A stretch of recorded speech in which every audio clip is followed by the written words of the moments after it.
with contentment, they go hand in hand, great gain. And we have been studying last Wednesday in 1 Timothy chapter 6, and he tells him really what it means to be godly as a man. He's telling Timothy really about the man that he needs to be. And before he tells him what it takes to be godly, he tells him what he ought to do before, which is to flee some things. And these things are pride. So if you want to be a godly man, you first have to flee pride, flee greed. The next one, flee sexual sins, flee anger. And this is where we left last Wednesday when we were talking about fleeing selfishness. Selfishness has very little in common with a great husband and a great father. If you struggle with selfishness, being self-centered, it is very hard to be a great father and a great husband if all you think about is yourself. I know you'll agree with me when I say that being a father and being a husband, it's a very selfless act. Can we say that? You cannot make it about yourself. As a matter of fact, the more you make it about yourself, the less impact you have, the less successful you will be in your role, and the less of a father and husband you will be, the more you think about yourself, right? You know, there's a number of songs out there, right? Hit on this as kind of a joke, but it is so true. I mean, selfishness is one of those things that will divide you so quickly. But like, there's this one song that the wife says to the husband, "You go fishing one more time, I'm leaving." Said, "Well, man, the next day I got up and I went fishing. I guess I'm going to miss her." Selfishness, that's selfish. That sounds like a country song, yes. Yeah, but see, that's the mentality that's going around in so many men these days. Yeah. I just want to do what I want to do, yeah. and it doesn't matter. And no matter what relationship you're in, it's Yeah. got to be give and take. And, Yeah. But I like the fact that you're bringing in all these things, especially from the context of Timothy, because so many corrections people know these days. Yeah. Absolutely. So I guess sir. Rhett and I going dirt biking is out. Well, as long as you don't go every morning. So I think there's certainly an opportunity for people to have to take a break, as long as it's not abused, right? As long as Aaron says yes. There you go. Aaron will say yes unless you go every morning. And then yes, you will miss Aaron if you go every single morning. Yes, sir. She might say no, it's getting old. Well, I don't know if he's in the same mood he was to ride bikes like he used to. I mean, not just your father, but, as with age comes a certain perspective. Caution.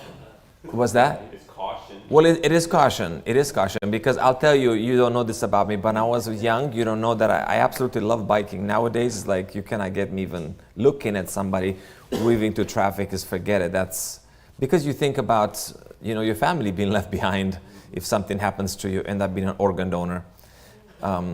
But let's please read Philippians chapter 2, verse 3. Philippians 2, verse 3. Who wants to read this? Go ahead, Jim. Let nothing be done through selfish ambition or conceit, but in lowliness of mind, let each esteem others better than himself. So that is a very important passage for us to remember as we are dispensing, or as we are expanding our responsibility as fathers and as husbands, to know that as much as we can, we need to be aware of our selfish side and suppress it. James chapter 3, let's please also read James chapter 3. If I can have a volunteer who wants to read this. Erin? But if you have bitter envy and speaking in your hearts, do not boast and lie against the truth. This wisdom does not descend from above, but is earthly, sensual, and demonic. For where envy and self-seeking exist, confusion and every evil thing are there. So we see here how selfishness is looked upon, considered at some point here demonic, which sensual. Self-seeking exists, confusion, every evil things are there. So if self-seeking or selfishness exists, think about it. Every evil thing is there. We don't often take selfishness so seriously until you get to a passage like this where we read that where self-seeking exists, every evil thing is there. Basically the basis for almost all sin. Yeah, Just about. of course. Even if you don't see it that way. Yeah, When you look back on it, yeah. you realize it's something that I wanted instead Yeah. of what was needed. Absolutely, absolutely. Natural tendency of the flesh. Yeah. I mean, it's a struggle. Yeah. I mean, you have to be Yeah. aware, Yeah. mindful of what your urges or desires are. Yeah, absolutely. So it's not just urges or desire, but it's also the need for so many to put themselves on a pedestal. I mean, we talked about self and quite a bit in the past, and we acknowledge ego and pride as being the first sin. Not the first sin here on earth. The first sin really before earth was even created is because of selfishness and pride that Satan who was an angel, archangel before, was cast down from heaven because of pride and because of thinking that he was better than God created him to be.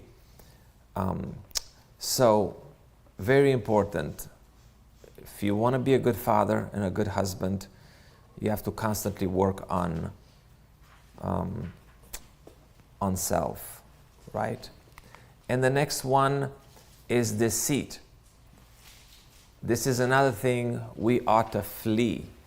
Again, these are not just things that we picked out of the blue here, are things that Paul tells Timothy you have to flee. Flee deceit. Let's please read a couple of passages. If you're going to be a godly father and a husband, you cannot be deceitful. Not towards your kids, not towards your spouse. They shouldn't have, no deceit be found in you. Ephesians chapter 4, verse 25. Bar is set pretty high, guys. So, Luke, do you want to read Ephesians 4:25? Therefore, putting away lying, let each one of you speak truth with his neighbor, for we are members of one another. Put away lying. There's few things that ruins a man's reputation more than if a person is lying. It destroys relationships, not just with spouse, but even with children. And sometimes parents think that it's okay to kind of like tell half-truths even to your kids. And then what happens is that when they grow old, they realize that, oh, it's okay to lie, I guess. And they end up being deceitful also. And it's very detrimental. Of course, you know, Proverbs have a lot to say about deceit and lying as well. Proverbs chapter 6, if I can have a volunteer read 17. 6:17. Tracy, had your hand up? A proud look, a lying tongue, hands that shed innocent blood. So the context here, what is the context here? The 6 things the Lord hates, yes, 7 are an abomination to him. This is the first. Yes, exactly. So the context here is the things that God hates, and deceit is very much one of them. So I want to emphasize on something here. Let me see, where are we? 6:17. So 6 things the Lord hates, yes, 7 are an abomination to him. And the first one is a proud look. We didn't read it here earlier when it talks about selfishness. A proud look is really being selfish, is being self-absorbed, right? So that it starts with a proud look, and the very next one is lying tongue. Lying tongue. Heads that shed innocent blood, of course, that's also something that a man, right? All of these are things that God hates. 18 is a heart that devises wicked plans, feet that are swift to running to evil, a false witness who speaks lies. Again, verse 19 talks again about lies. So in this context, twice lying is being brought forth. And one who discords, sowed discord among brethren. One thing I wanted to emphasize here is that we all know that God does not hate, right? Does God hate people? Does God hate anybody? He hates the actions and the sinful behaviors. That's really what we always say, right? When we come, because actually I was meditating on this recently, and verse 19, these are things that God hates. And verse 19 says, a false witness who speaks lies. Does God hate? Who's the witness? It's a person. And then the next one is one who sows discord among brethren. I don't want to spend too much time on this because I'm going on a tangent here. But here the context, the way I read it, says that God hates, one of the things he hates one who sows discord among brethren. Is like a person that, it's a person here, that it appears as if it says that God hates. So it is very important for us, of course, it's not all people, it's also things that a look he hates, a lying tongue he hates. But think about it, how God must feel about one who speaks lies and one who sows discord among brethren. Yes, sir. You know, it's interesting too because he sent the children of Israel to the land of Canaan. Yeah. Because they had come to the point where their sin was so great that he had the children of Israel go in to remove them from the land, basically kill everybody. Yeah. And yet, God has always looked at someone who repents and brings them back. Yeah. I mean, look at the kings that we have talked about in the past where they were just so depraved and makes one eat grass for 7 years and then turns around and he humbles himself and he's restored. When God hates something, he will again love that person if they turn to him. Yeah. Yeah. How many people you think about in your own mind do you just not like? Yet you would do whatever is necessary to help them if they needed help, because that's what we're called to do. There's a lot of people I don't necessarily. Yeah. But even then, Rhett, even then, circumstances do matter. Yeah. Because in another context, since you're talking about one who sows discord among brethren, another context says that after one first and second admonition, what does it say? Have nothing to do with such a brother, right, that sows discord. So it is, I hear what you're saying, is just that we still have to be cautious on how to interact with some people, right? Because if somebody comes and constantly tries to take away your time and just constantly nagging, it comes a point that you draw a sand in the line and says, okay, I don't have nothing to do with you. If you're in this category of sowing discord and of being just a bad presence in your life, right? Well, it's like we're talking about, you flee. Yeah. Flee these things. Yeah. Yes. Flee. So if somebody really is deceitful, right, in this case, of course you can do whatever you want, whatever you can to help them. But if you see that they have a bad spirit in them to really take advantage or being deceitful, I mean, sometimes, it comes a point that he says, okay, you're on your own, right? Rhett? Yeah, I just think of passages like John 3:16. Yeah. God so loved the world that he sent his only begotten Son. Yeah. And then, in Romans, he sent his Son to die for us while we were still sinners. But still, God is not going to save anybody that doesn't turn to him. Yeah. And, I understand what you're saying, and I agree. I mean, but if somebody needs help. Of course, you're going to be there, for sure. Well, when someone, you seek, you shall find. If someone's putting forth the efforts to change or trying to change, then Right. we're obviously Of course. there to help. Absolutely. So when you see this someone that's hard in their heart and they're resistant to change and they have no intention to change, well, at that point, you have to use, discernment Yeah. and continue forward. Yeah, absolutely. Well, Yes, sir. One other thing, I was like, and I know that you've experienced this, but there's people that want help, and you go to help them, and the true help that they need is education on how to reconstruct their finances and lives. Yeah. And then they don't want that. Yeah, That's on them.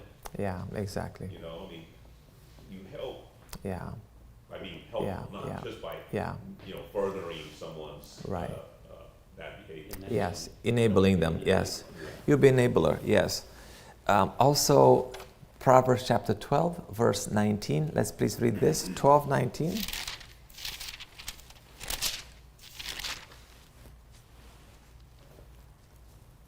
Go ahead, Zach. Truth will last forever, but lies last only a moment. Read it again. Truth will last forever. Say it, read it again. I think he's in a different. 19. Using a different version. Say it again. No, read it again. I'm sorry, I apologize. Here.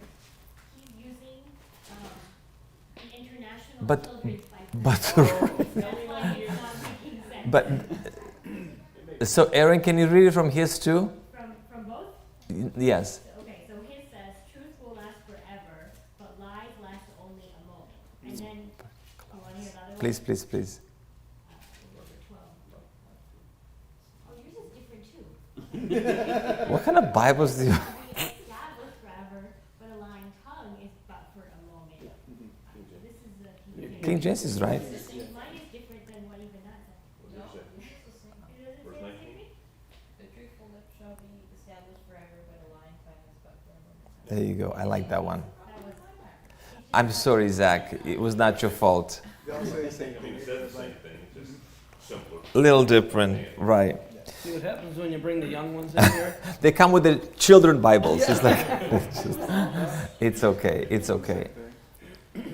That's okay. No, I mean the spirit is still there. So, lying tongue is for a moment. Really, if you want to be established forever, really, we need to speak in truth. Let's go to also verse 22. Who wants to read 22? 22. Actually, this one is even stronger. Who wants to read 22? Go ahead, Eddie. Lips are abundant to the Lord, but those who deal truthfully are his delight. Very good. So lying lips are an abomination to the Lord. If we can only take this serious. There you go. Yes, sir. What does Jesus say about Satan and gospel? Father of lies. He is the father of lies. Yes, exactly. And for the people of the world, lying is just so common. Everybody lies, but this is really what makes a difference between the children of God, between Christians, and between people that are not Christians, or they think they are Christians, but they are perfectly fine to lie if needed. It even goes as far as law enforcement. They're allowed Yes. to lie. Law enforcement is allowed to lie to you, Yeah. to get a confession out of you. It's legal. Isn't that interesting? Well, that's one of the reasons I can never be Yeah, a law exactly. enforcement. Yeah. Yeah. Interesting. Yeah. Yeah, and many other areas. Like if you're a salesperson, also, they often employ the strategy of Right. hiding the truth or not telling them the whole truth or Half-truths. half-truths, right? Mark has a few things to say about that, a little bit, because he's doing some sales and people are asking him, oh, you have to say this. He's like, well, that wouldn't be truthful. So he's heartburn with that. But if you take your faith seriously and you understand that God hates, finds lying tongue an abomination, which is a very strong word, then you're not going to be. And you don't have to. You don't have to lie. I understand that in certain situations with police officers, I'm not justifying it. We cannot justify anything that God hates. But I know in sales, many people employ that strategy, but it's very hard because God says, don't do it. And then you say, wait, but I have to. No, you don't. No, you don't. There's ways that you can pitch, I guess, in a sales scenario that you don't have to lie. You don't have to lie. Yes, Rhett? And the deceit sometimes comes from within ourselves. So when you think about Abraham, Yeah. he lied twice about his wife. And even though it was a half-truth, Yes. half-lie, Yes. he was not justified in that. It's almost as if these bad things happen in the nation he's at for Abraham to realize, I am with Yeah. you, God. Yeah. I am, Yeah. you know, he's looking at Abraham saying, Yeah. you don't have to do that, Yeah. Yeah. you know? And sometimes I think we have to just dig a little bit deeper in our faith Yeah. to just, you know, tell the Yes. truth. I don't know how many times where I had missed an appointment and they call and say, hey, were you supposed to? I totally forgot. I totally Yeah, forgot. for sure. And, you know, so I try to make reminders and all these other things. Call if I'm running late, but, you know, just to intentionally lie about something to try to get away with it. Yeah. Even if you think you got Yeah. away with it, it Yeah. always seems to come back and get you. It does, and it does. And ultimately, the reason why it's so bad is because it ruins relationships. If you lie to a client, right, and even though they may not know that you lied to them, You know you did it. you know you did it, and even if you engage with a person long enough, they're gonna know you're lying, and then you're gonna lose that customer. But imagine if that person is your child or your wife, right? It's not like you're gonna lose them. You're gonna be with them forever, and they're gonna know you as being a liar. And many times the person's gut instincts knows the person's not telling the Yes, truth. It yes. just doesn't quite. Yes. Every situation. Absolutely. Absolutely. Last passage about deceit and lying, Colossians chapter 3, verse 9. Who wants to read Colossians 3:9? So we are reading here a lot about how lying is not okay, because an abomination to God, and if God says don't do it, you shouldn't do it if you care about the Word of God. You can read it? Yes, please. Okay. Do not lie to one another, since you have put off the old man with his deeds. Yep, if you put off the old man, you're not going to lie. But if you lie, you have not put off the old man. Right, so, okay, let's move on. So, in the context here, one last quick review. Paul tells Timothy, flee these things: pride, greed, sexual sins, anger, selfishness, deceit. And right after he tells them what he's supposed to flee, run away from, opposite direction, it tells him to pursue a few things. Pursue what? Righteousness. So verse 11 says, but oh, you men of God, or godly men, this is what you ought to do. Flee those things that we cover and pursue righteousness. And pursue a few other things, but the first one is righteousness. So pursue righteousness is something you pursue, something you engage in, seeking and acquiring righteousness. Ecclesiastes chapter 12. Let's please read verses 12 and 13. Who wants to read this? Ecclesiastes 12. This is King Solomon, wisest man, human who ever lived. This is he's kind of, chapter 12 is the conclusion when he realizes what life is all about. And verses 12 and 13,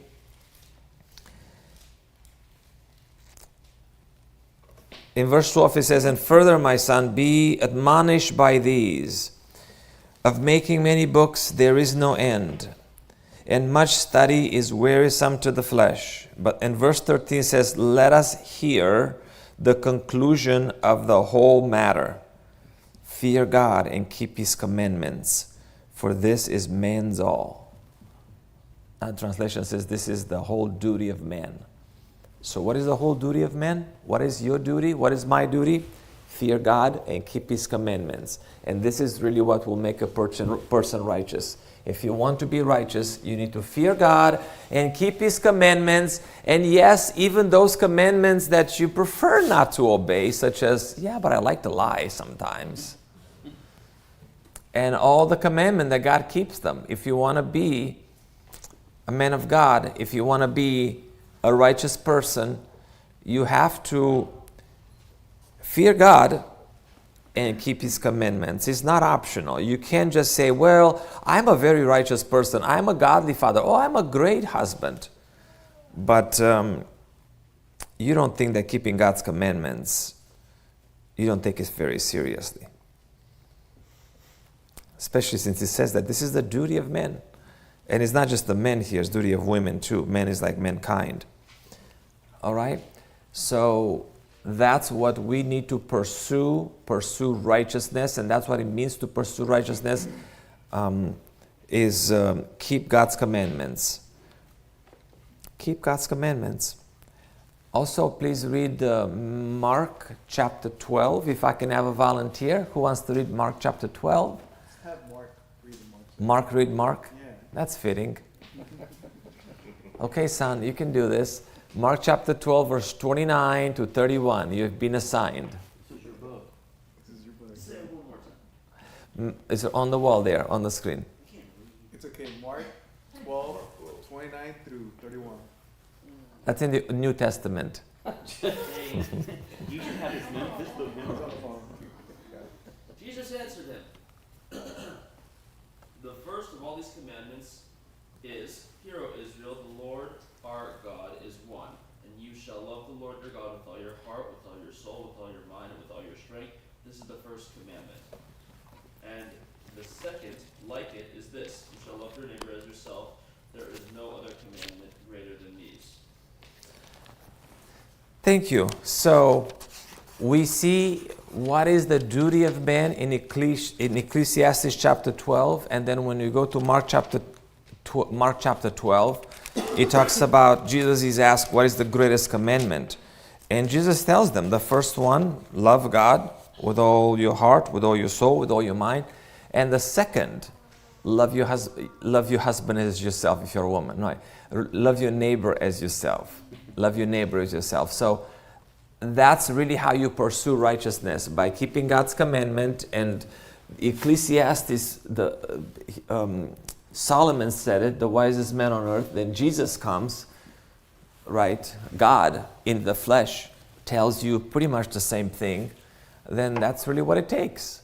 And no, it's not always easy, but you have to make up your mind that that's what you're going to do. And maybe there's a reason why he's calling it pursue. Pursue involves the idea of constantly going after, just constantly chasing, right? And Well, there's a context that should- too. I mean, oh, sorry. Go ahead. yes. So, okay. I mean, when you're pursuing those things, righteousness, godliness, faith, you're by default, you're probably backing off of the others. Well, yeah, because it's flee those and pursue those. So Yes. It gives you an outlet. Yes. You know, rather than this, do this, and if you're doing these, then the byproduct is you'll Yeah, leave those. yeah, you know. yeah. And we understand that. So when you think about here's where you are, right?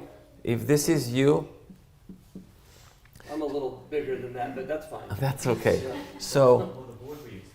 So this is all the bad things, right? All the bad things that he says you're supposed to flee from, and then pursue all the good things, right? So you don't, if these are the bad ones, you run away from them, and then you go in this direction. It doesn't mean you can just kind of go all over the place here and kind of choose to be selective in what you're going to pick. So you have to Exactly what you're saying is that opposite. flee selfishness or self-centeredness, and you pursue selflessness, Right. which is loving your neighbor. Right, it's opposite of First. Christian. Yeah, yeah. To me, the idea is, if a lion comes into this room, right? Which direction are you going to flee? Right? If it comes to there, I'm going to say I'm going to go that way. No, you're going to go opposite, run in the exact opposite direction. You're not going to go like, okay, I'm going to go that way. Come catch me if you can. You're going to go the opposite direction, and we understand that. Feeding them to children as you're exiting. Right. No. Well, you better take them with you if you love them. Sorry, Zach, for leaving you behind.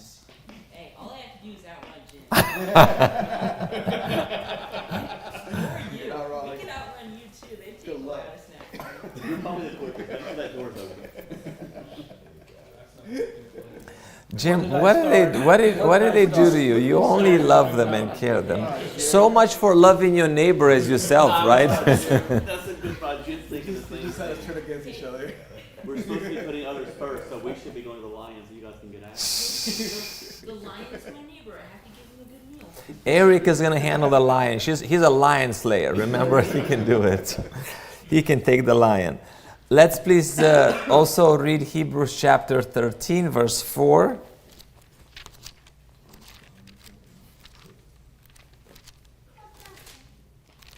Who wants to read this? Luke, go ahead, sir.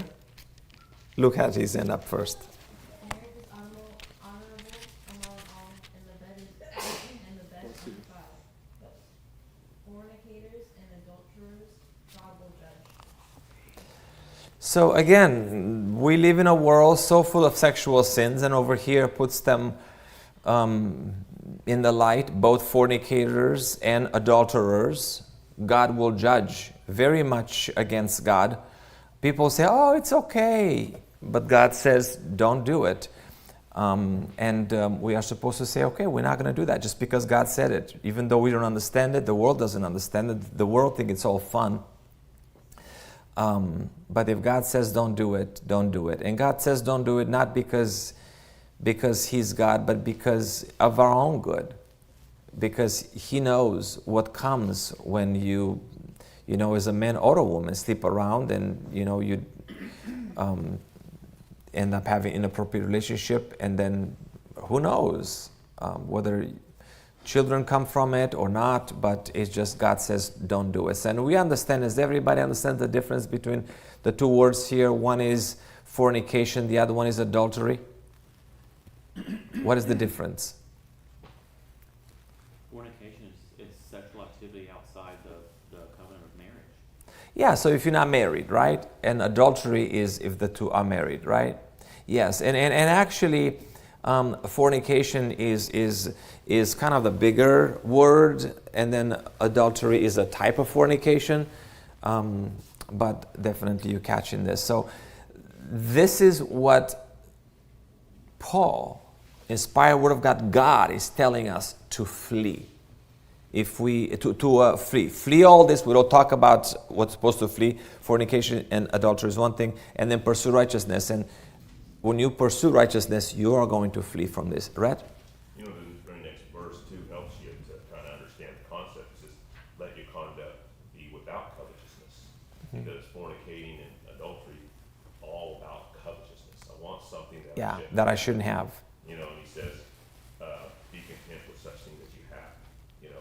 And I think in so much of this that we've been talking about is he's trying to tell fathers, husbands, be content. You can pursue greater things in life, but you still need to be content with what you have. And if you and your spouse are on the same page as the direction you want to go. I kind of laugh at Bradley and Shantae. Bradley wants a farm with goats, pigs, and all kinds of stuff. And Shantae says, maybe a couple chickens. And a cat. Somewhere you have to go, wait a minute, that's just a lot of work, more than I really want to deal with. And it's kind of funny because somewhere in there lies the medium Happy. of where they're going to be. Right. But somewhere you got to just find contentment. Right. Absolutely. Very good. So to be faithful, and obviously the context here, to be a godly father, a godly husband, you must be faithful to your marriage covenant. Talk about faithful, so you got to be faithful to God, and you have to be faithful towards your marriage covenant. Unfortunately, we live in a day and age that, being faithful, it's no longer something that's worthy, really. People in the world think about breaking a covenant. They can say, till death do us part, and then a few months later or a year later, never mind, next, I want something different flavor. So God talks a lot about how we are to be faithful to our marriage covenant, people that are married. And let's go in the Old Testament, Numbers chapter 30. If I can have a volunteer, read verse 2. Numbers 30, verse 2.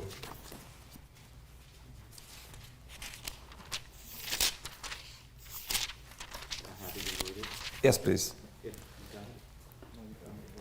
If a man makes a vow to the Lord, or swears an oath to bind himself by some agreement, he shall not break his word. He shall do according to all that proceeds out of his mouth. So, you see here it says make a vow to the Lord, but whenever a man and a woman get married, they make vows, right? God is involved. I mean, obviously God is part of that marriage. And you make a vow to your spouse. You can't just break the vow and all of a sudden, oh, it's okay.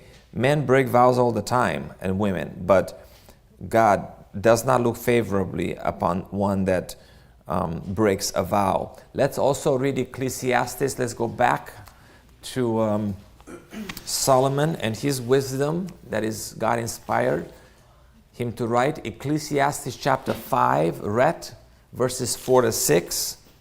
When you make a vow to God, do not delay to pay it, for he has no pleasure in fools. Pay what you have vowed. Better not to vow than to vow and not pay. Do not let your mouths cause your flesh to sin, or say before the messenger of God that it was an error. Why should God be angry at your excuse and destroy the work of your hands? Yeah, so again, we see it from Moses earlier. Now you see it from Solomon. You make a vow, so don't be so rash. Don't be so eager to make a vow. Think about it, because once you make a vow, you're going to have to keep it.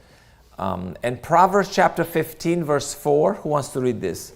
Proverbs 15, verse 4.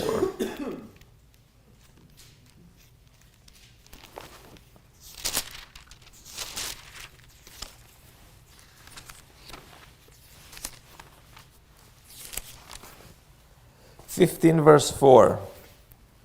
Who wants it? Who wants to read this? Go ahead, Aaron. A wholesome tongue is a tree of life, but perseverance is in it breaks the spirit.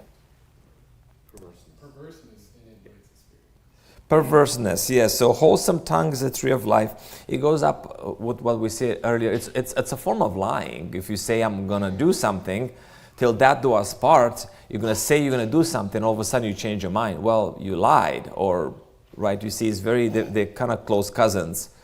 When you break a covenant, because you said one thing and you're going to do something else.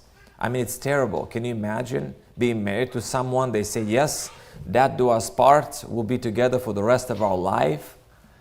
And then a few years later, never mind, I guess I'm losing feelings. All of a sudden, that's really maybe why God says that you only get one shot. We're not meant to just have multiple relationships in terms of marriages, one man, one woman for life. That's how God intended it to be. But then because of selfishness, people do break marriage covenant and promises and vows, and God certainly, God looks very disfavorably upon this. And then Matthew chapter 5, we see here Jesus on the Sermon on the Mount, as everybody's questioning him about vows and marriage covenant. And let's see how Jesus responds. Matthew chapter 5, verses 27. Erin, you want to read this? You have heard that it was said to those of old, you shall not commit adultery. But I say to you that whoever looks at a woman to lust for her has already committed adultery with her in his heart. If your right eye causes you to sin, pluck it out and cast it from you. For it is more profitable for you that one of your members perish than for your whole body to be cast into hell. And if your right hand causes you to sin, cut it off and cast it from you. For it is more profitable for you that one of your members perish than for your whole body to be cast into hell. So we understand here God's standard and how highly God looks at this in terms of the fact that you're not to commit adultery. And even if you look at a woman to lust after her, you commit adultery with her in your heart. We understand, especially as a woman, as a man, this is wonderful if both husband and wife understand this and live by this. And really, this is how high the bar is. If you want to be a godly man, you better bounce your eyes if you come in the presence of a woman that you shouldn't be looking or lust after her. Just know what your attitude is going to be when you're in that woman's presence that you're not supposed to look at. Very good. Pursue righteousness. What else pursuing righteousness means? Pursuing righteousness also means to be the head as the husband, as the father. God expects you to be the head. And there's no way to soften this. God expects us to be leaders, to be heads.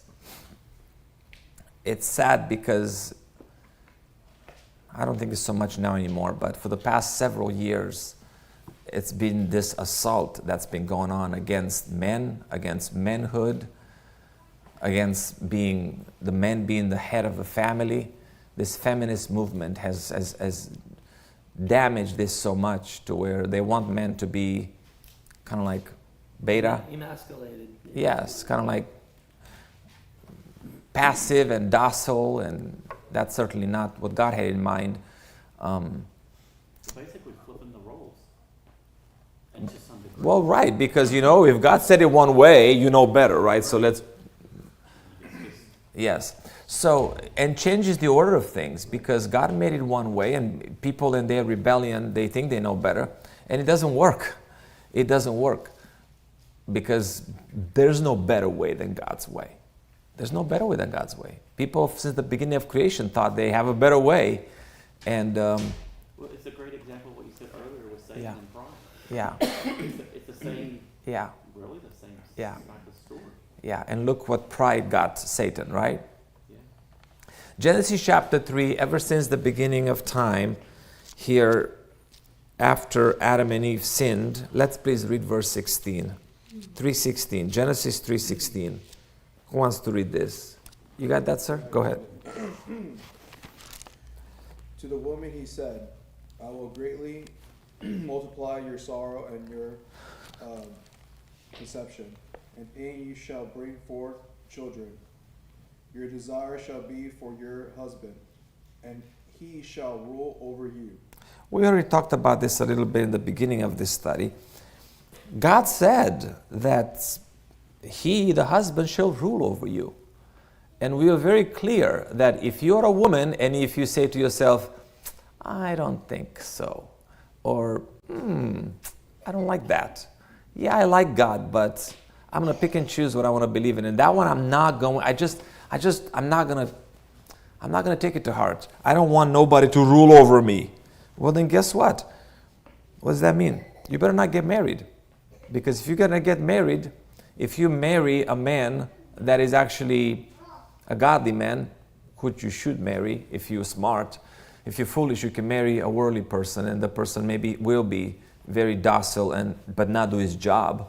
And then you're going to be alone, and you're going to be feeling the hardness of life that is beyond what God intended for you as a woman to have. But if you don't want your husband to rule over you, it's simple. Don't get married. Don't get married. And I'll tell you, you definitely want a godly man. Because if you marry a godly man, he's going to love you. He's going to treasure you. He's going to treat you the way God tells the man you should treat your wife. If you marry someone that does not know God, he's going to treat you however he thinks he should treat you. And that's not going to be the way God intends it for the woman to be treated. So, just if you really don't like to anybody rule over you, don't stay single for the rest of your life, because the moment you get married, no more independence, and somebody's going to rule over you, good or bad, right? I guess if somebody has to rule over you, might as well be somebody good and godly, as opposed to some knucklehead that goes fishing every morning, doesn't care about you, right, Red? And doesn't care if you stay or leave, for that matter. You'll definitely get to experience pride and self-centeredness the rest of your life. Yes, I guess you have a good supply of fish in your freezer, but You'll have food anything. take your fish and go. Yes, I don't need your fish. Although I'll vouch for when we grew up, my dad went on a fishing journey all summer long, and eating fish every single day gets old.